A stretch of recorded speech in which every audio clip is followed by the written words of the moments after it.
I am in Seoul, South Korea, and in this video we are going to one of the most heavily militarized borders in the world, separating two countries that have technically been at war since 1950. Join me on a journey to the DMZ, the demilitarized zone that separates North and South Korea. We are going to see what it's like to travel to one of the most tense and most dangerous borders in the world, where a war could break out at any moment. Now, what most people are doing is they're going on a tourist day tour trip from Seoul to the border.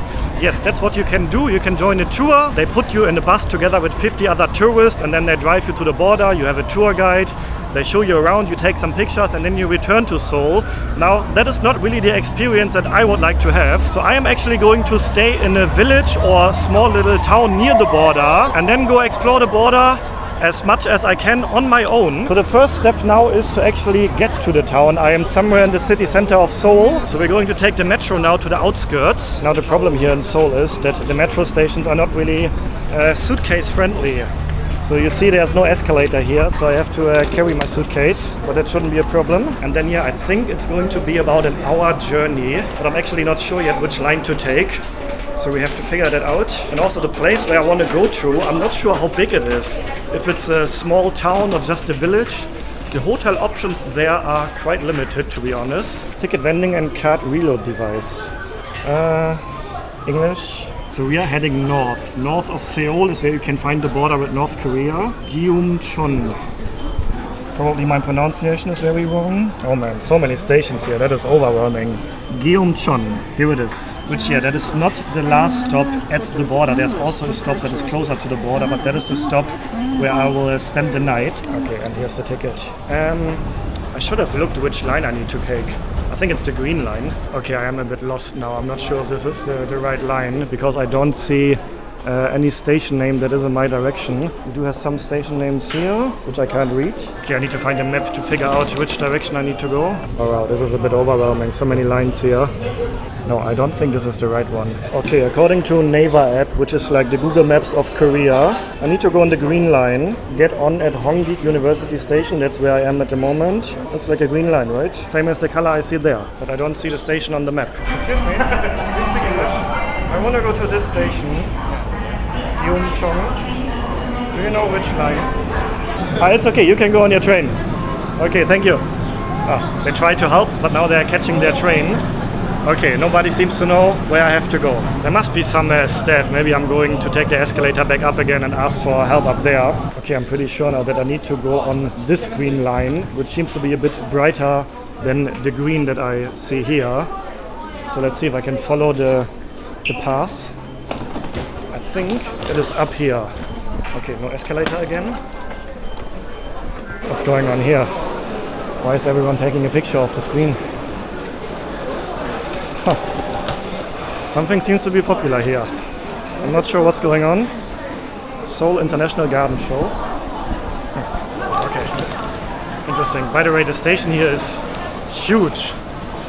A really, really big station. I'm walking for a couple of minutes already, and I still haven't arrived. And we even have these moving escalators here, like at an airport. Oh wow, this is like a shopping center here. An underground metro station shopping center, which makes it even more complicated. Where do I have to go? I have to say the colors here are not really that clear. So this, for example, looks more like turquoise or blue to me now, instead of green, like it does on my phone. But I think this is the line where I want to go to. Now I have to go up again. So you're going up and down here. So up and down, different levels, different lines, shopping centers, everything here. Oh yeah, Gyeongchon Station, Gyeongchon. You know what, let's just go in the next train and hope this is the right direction then. To be honest, something seems to be wrong. There's almost no people here. We just saw the other line, how busy it was with all the people. And here it's almost nobody. Okay, I don't think I will be able to sit, so I probably have to stand for at least the first part of the journey. Okay, but fingers crossed that I am on the right train. And true, that was quite a journey to get into this train. It took me about half an hour now, I think, just from entering the station to the train. This is actually very interesting. I've never seen this before in a metro. There are books here inside the metro, which you can probably just take and read while you're on the train. Oh wow, have you seen this before? Actually curious what is written here, let me translate that. This is a book to read together. Please return it to the bookshelf. Oh, that's interesting. I'm not sure if this would work in Germany. I'm pretty sure in Germany the shelf would be empty after a day and people would not return the book. It seems like it's working here. That's great. And have a look at this. The app even tells me 1 station left before you get off. So I can see exactly with the app where I need to get off. And the app just even sent it a reminder that I have to get off at the next station. And yeah, during the ride I actually saw plenty of people using the bookshelf here. Oh, like these people here. And then everyone returns the books. Wow, that's amazing. I'm so sure that in Germany, my country, this would not work. The bookshelf would be empty within 1 day. People would come to the train just to steal the books. To be honest, we also have a pretty stupid system in Germany. Everyone can just enter the train station even without a ticket. Whereas in Asia, you always need a ticket just to enter the station. And we have arrived at a small village / small town, I'm not sure. And yeah, now we are actually already quite close to the border with North Korea. And yeah, the plan for now is I need to find my hotel. Then we are checking in and then we will continue the journey to the border. First impressions here, I think it's more a small town rather than a village. And yeah, I think the name is Gumcheon. Not sure how to pronounce it, but something like that. But yeah, this is incredible, right? This was now almost an hour journey and this part even is well connected with the metro. That shows how big the metro system in Seoul actually is. And yeah, I booked a hotel near the station for tonight, which should be somewhere over there. But yeah, this is now my first time that I am leaving Seoul. So my first time seeing a different place in Korea. And yeah, once I'm done here at the border, I'm actually going to continue the journey to another place here in Korea. This is also an interesting crosswalk here. So it gets green everywhere at the same time and you can even walk like this. So you don't have to cross from there to there and then from there to there. First thing I notice here, plenty of guys in military uniform, like the guy you will see on this side now. I see plenty of them around here actually. But yeah, this is one of the most heavily guarded borders in the world. So I can imagine that some of the soldiers maybe stay in nearby small towns like this. Maybe when it's their day off or something like that. And I am getting a few looks from the people here. They seem to be a bit surprised to see a foreigner here. Probably not many tourists visit this small town. Because yeah, like I said earlier, most of the people that try to visit the border, they just go on a day trip tour from Seoul, on a tourist tour. Okay, according to the map, my hotel is in this side alley here. Looks a bit dodgy to be honest. Yeah, to be honest, there were not many options for hotels. I only saw like a handful on booking.com, where I usually book my hotels. And to my surprise, most of them were actually fully booked for today. Oh. Do you know where's Yam Hotel? 모텔? Hotel? 호텔? Hotel Yam? 요 뒤에 얘기하는 거 아니야? Not here? 여기 없어. What is here? 어디? 요 뒤에가 좀 Let me see. 야, 너 봐봐. 여기 맞아. 요 뒤에 아니야? Hotel Yam. 여기가 맞네. 그러니까 여기 요거 있지. You think on the main road and then right? 골목. Yeah? Okay, I will have a look. 가르쳐 줄게. 인터넷 모텔 같은데. 요거 아니면 이거 Maybe it's on the main road and then right. 오케이. To be honest, the shops around here look a bit dodgy. Okay, 감사합니다. Thank you. I saw some signs over there for hourly hotels. It is usually a sign that something is happening in this area, if you know what I mean. This road. I can walk here? 두 개밖에 없어. Yeah? 요거 Okay. 두 개밖에 없어. Okay, I have a look. Okay, thank you. Okay. Oh wow, what is this area? There's a lip motel here. Who knows what's going on here? Ah, but here it is. Hotel Yam. Or Jam, however you want to call it. Okay, the first impression from the outside is not the best, to be honest.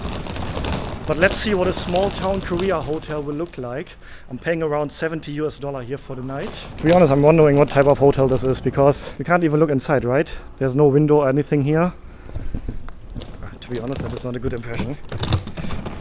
And looks a bit dodgy, right? Let's have a look. Hotel Yam.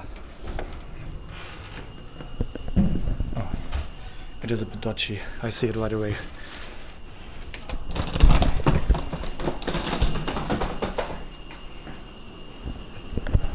Hello.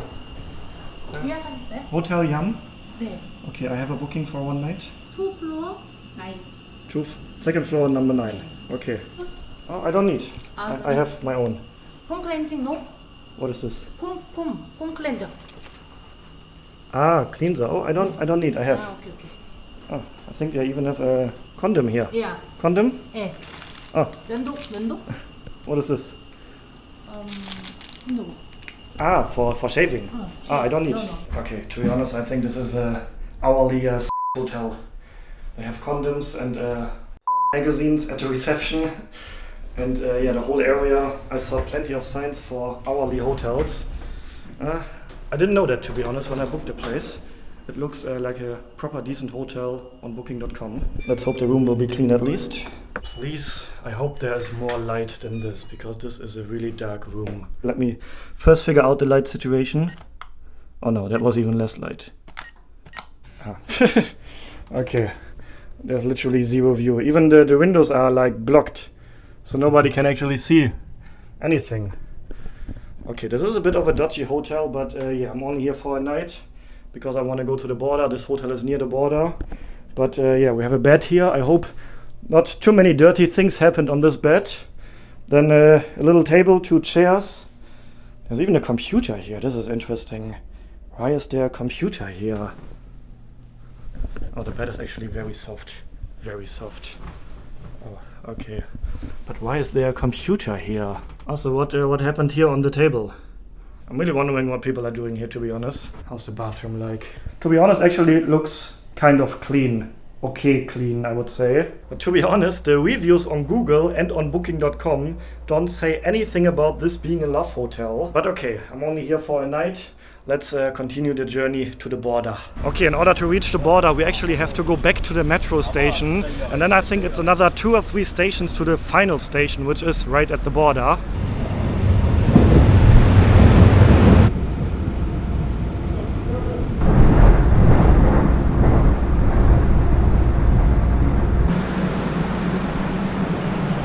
Hello. Hi. I want to go to the DMZ. Alright, and I have arrived very close to the border. This is actually the furthest I can go on my own. I've done some research in the morning, I've talked to some people, and literally here you can see a fence right there. I am now very much at the end of South Korea, and right over there we have North Korea. Well, actually that is not completely true, because behind the gates here, you can see the fence right here, behind the fence is the DMZ, the demilitarized zone, which is basically a buffer zone between South and North Korea. And yeah, this zone starts right here, and you can actually visit the DMZ. These are the tourist tours that you can join.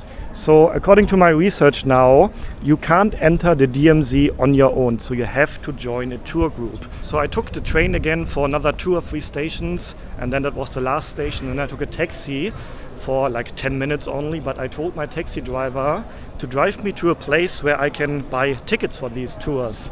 And here I am now. So of course I don't come all the way to the border to not actually visit the DMZ, although yeah, I'm not really a big fan of joining tourist tours, but that's what you have to do here apparently. So yeah, this looks like, to be honest, this is actually a bit weird, right? A bit strange. This is one of the most heavily protected borders, just 100 meters over there. And then here we have restaurants, plenty of tourists. There's even a whole theme park over there. Plenty of tour buses here. So I'm actually not sure what to think of this. And here we have it. At present, an area within 2 kilometers on both of the north and the south side is designated as the DMZ. Excluding the DMZ, the overall area is considered the most heavily militarized region in the world. Peace Tourism Information Center. Let me see what I can find out here. Okay, I spoke to a very helpful lady inside there, and yeah, the situation is now, yeah, as expected, I can't enter the DMZ on my own, so I have to join a tour. So I just bought a ticket for a DMZ tour, which is about 3 hours. The next one leaves in about an hour, and the price was 9,200. So I have an hour to wait here now, and then we will jump on one of these buses here. So I see lots of Korean people also visiting. Actually, most of the people I see here, most of the tourists are, from what I can see, Korean tourists here. And these folks over there, they seem to be very old. Maybe some even some war veterans, and they seem to be a bit emotional seeing the border, to be honest. And to show you on the map where we actually are, so we have Seoul right here, we have Pyongyang, the capital of North Korea, right over there, so actually not that far. Probably if you drive you can reach it in a few hours, I would guess.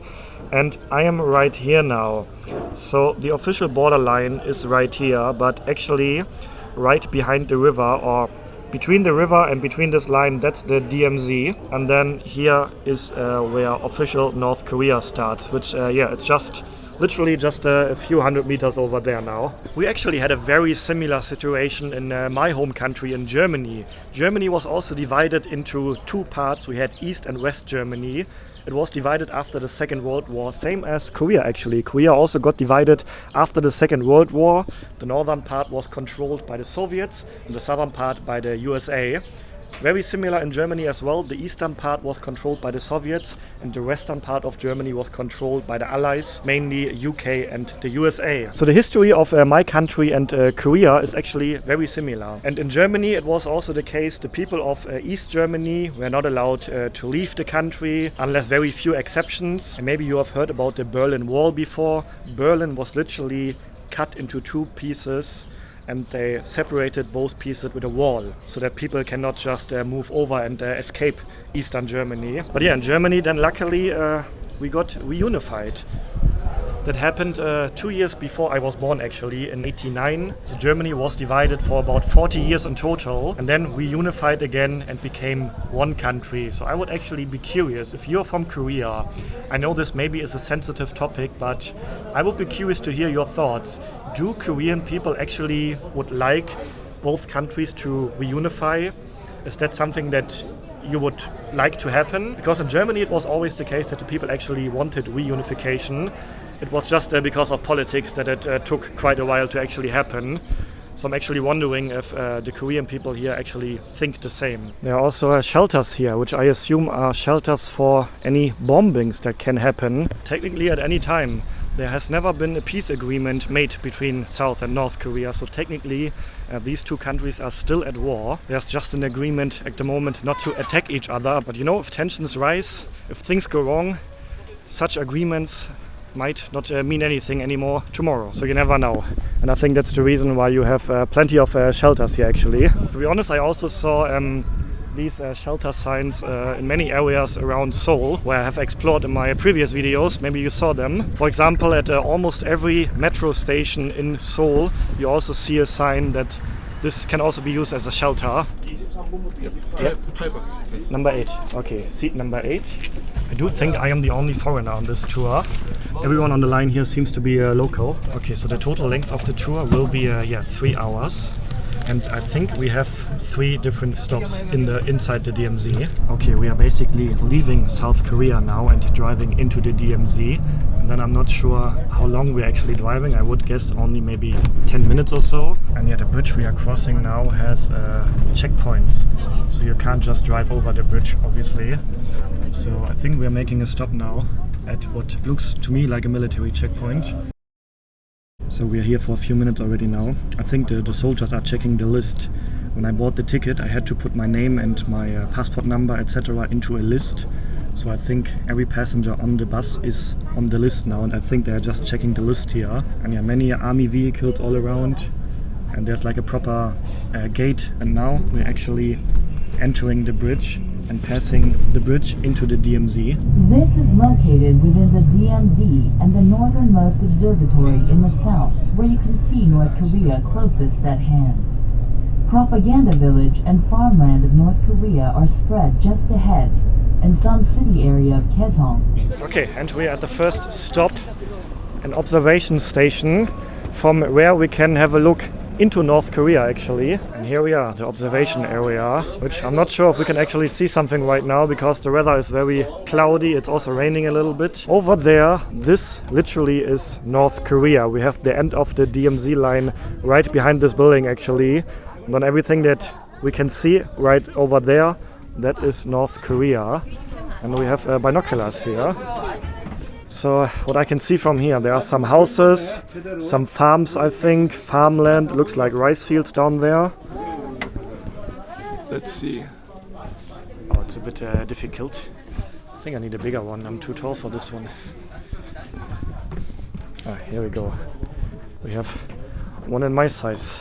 Or not even exactly in my size, but the tallest one around here.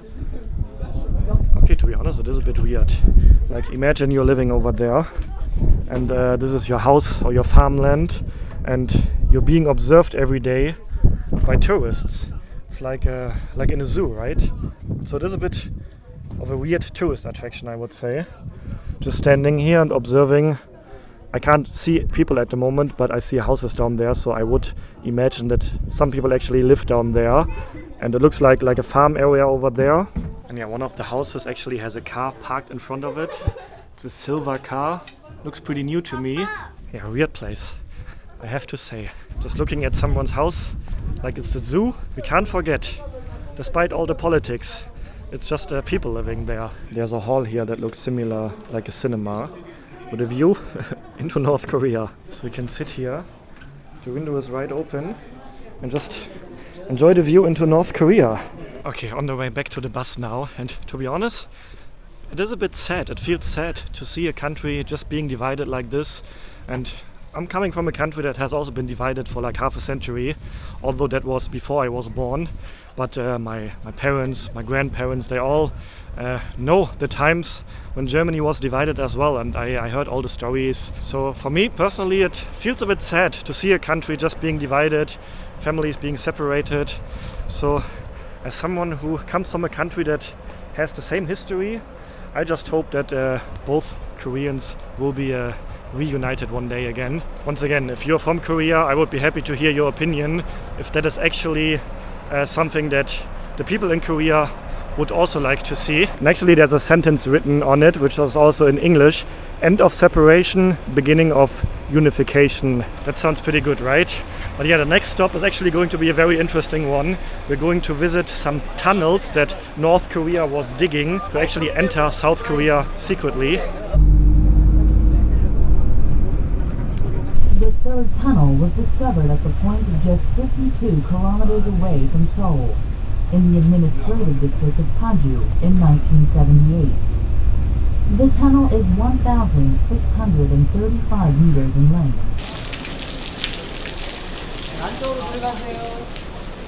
Okay, I have to leave my camera here as well as my phone, so nobody is allowed to take the phone inside the tunnel. So I will leave everything here and then tell you later how it was. Okay, and about half an hour later and a proper workout later. So you start with going down a pretty steep tunnel, 350 meters down. That is the tunnel that South Korea built to enter the North Korean tunnel. So we started here, going down 358 meters, and then from here to here. So here is the actual border between North and South Korea, and you can reach up until here. That were another 265 meters, and the whole time I had to walk like this because it's not really high. I'm 1.90 meters tall, so I had to duck down literally the whole walk down there. So that was pretty exhausting. Sweating a lot now. But it's interesting because this tunnel has been built apparently by North Korea to secretly sneak into South Korea. And yeah, they discovered this tunnel in 1978 and then they blocked it here. They built 3 different walls here. Let me actually ask if I can show you the tunnel from up here. Excuse me, can I take a picture just from the entrance? Yeah? So I can take a picture of the entrance? Yeah? Okay. Okay, so just to show you the entrance of the tunnel. Can I just take a picture of the entrance? Yeah? Yeah. Okay. Okay, so this is the start of the tunnel. Not more? Okay, just here. So yeah, you can imagine it goes pretty steep down and then for like 350 meters until you then reach the actual tunnel from North Korea. Okay, thank you so much. Thank you. 감사합니다. No, I'm just talking to the camera. Really? Just talking to myself. No. I'm shy. No problem. Bye. Okay, bye-bye. Thank you so much. Oh, she even spoke a bit German. She was a tour guide working here. And yeah, I actually just asked my family in Germany if we had similar places like this when Germany was still divided. So my family is from West Germany. So now Germany is only one country, but when my mom, for example, was born and grew up, Germany was still divided into West and East, and my family is from West Germany. And yeah, I just asked my family if we had similar places in Germany, and they told me that there were like observation towers where you could go up and have a look over East Germany, but it was more used for surveillance rather than being a tourist attraction. But I know, for example, that in Berlin, our capital, we also have tunnels that you can find and visit today as a tourist attraction, and these tunnels were used back in the days from people who tried to escape from east to the west. So these tunnels also exist until today in Germany, and they are also a tourist attraction today that you can visit. But I don't think that they were a tourist attraction when Germany was still divided. Okay, but now we have one more interesting stop to go. And also driving around the DMZ feels a bit weird.